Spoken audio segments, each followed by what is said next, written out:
एक बार फिर से अमन श्रीवास्तव गिरोह ने रेलवे साइडिंग को बनाया निशाना। रांची के खिलाड़ी में राजभर रेलवे साइडिंग पर दिन दहाड़े फायरिंग की घटना को दिया अंजाम। दरअसल घटना के संबंध में बताया जा रहा है कि पिपरवार थाना क्षेत्र के राजघर रेलवे साइडिंग पर दो हथियार बैंड नकाबपोश मोटरसाइकिल सवार अपराधी पहुंचे और हिंडाल्को कंपनी के ट्रांसपोर्टिंग में चल रही गाड़ियों को निशाना बनाया। गाड़ियों को निशाना बनाकर अपराधियों द्वारा फायरिंग कर घटना को अंजाम दिया गया। हालांकि इस घटना में चालक जगदीश महतो बाल बच गया है। फायरिंग के बाद अपराधी फरार हो गया है। बताया जाता है कि लेवी को लेकर फायरिंग की घटना को अंजाम दिया गया है। पूर्व के आंकड़ों को भी देखें तो रेलवे साइडिंग में अपराधियों द्वारा लेवी को लेकर इस तरह फायरिंग कर दहशत कायम कर लेवी वसूलने का काम इन गिरोह के द्वारा किया जाता रहा है।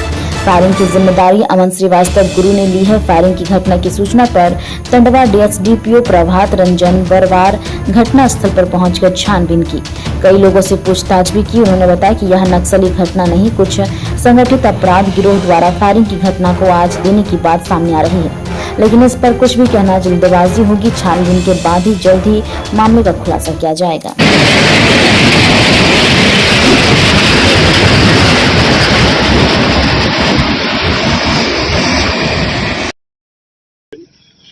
मोटरसाइकिल से आए और एक हाईवा के ऊपर में गोली चलाई। ड्राइवर नीचे था, ड्राइवर को भी उन लोगों ने कुछ कहा और हाईवा जो रुकी हुई थी उस हाईवा के सामने की स्क्रीन पे वो गोली जाके लगी है। सूचना पे पुलिस पार्टी तुरंत यहाँ पहुंची है और हम लोग तफ्तीश कर रहे हैं। जो हम लोगों को सूचना मिल रही है उसके अनुसार से हम लोग आगे कार्रवाई करेंगे। सीसीटीवी वगैरह का भी फुटेज हम लोग खंगाल रहे हैं। अगर रास्ते में जितने भी संभावित सीसीटीवी का इंस्टॉलेशन है वहाँ से हम लोग उसको लेने की कोशिश कर रहे हैं। और भी टेक्निकल जो भी हम लोगों के पास में रिसोर्सेज उपलब्ध है उससे उसके बारे में पता करेंगे हम लोग, और जो ह्यूमन इनपुट है उससे भी पता करेंगे। जैसे आप लोगों के सामने ड्राइवर से पूछताछ की गई, इस तरह का कोई इंसिडेंट विगत समय पे नहीं हुआ है और इस तरह का कोई थ्रेट की बात भी सामने नहीं आ रही है। लेकिन ऐसे कोई अगर ग्रुप है, ऐसे कोई उपद्रवी अगर है तो उसको हम लोग जल्दी से लोकेट कर लेंगे। हम लोगों के रडार में पहले भी कुछ लोग हैं जिनको हम लोग लगातार छापामारी करते रहते हैं, तो उनके विरुद्ध भी कार्रवाई तो करके इस घटना में उनकी संलिप्तता के बिंदु पर जानकारी लेंगे। ये आपराधिक घटना है या नक्सली घटना है सर? किस तरह की बात सामने आ रही है? अभी तक ऐसा कोई स्पष्ट नहीं कहा जा सकता है, लेकिन अभी तक तो नक्सली घटना होने का प्रमाण नहीं मिला, लेकिन रूल्ड आउट अब नहीं करेंगे क्योंकि बहुत अर्ली स्टेज है ये।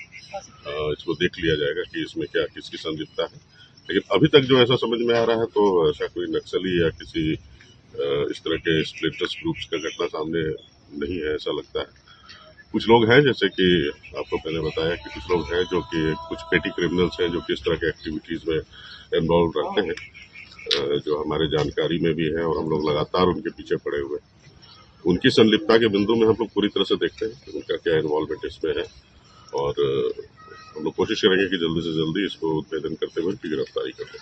उससे लिखित पोस्टर भी शायद एक पर्चा सामने आने की बात आ रही है, उसको अच्छी तरह से हम लोग स्टडी कर लेते हैं कौन है क्या है उसमें, किसका और जैसे कौन ले रहा है सर उसमें पर्चा के माध्यम से किसी संगठन भी शायद हम अनुसंधान के ये से डिस्क्लोज नहीं करना चाहेंगे, लेकिन एक पर्चा हम लोगों को प्राप्त हुआ है, हम लोग उसके ऊपर इन्वेस्टिगेट कर लेते हैं, उसकी जानकारी पूरी तरीके से ले लेते हैं। जैसा होगा फिर उसके बाद आप लोगों को उसके संबंध में बताया जाएगा।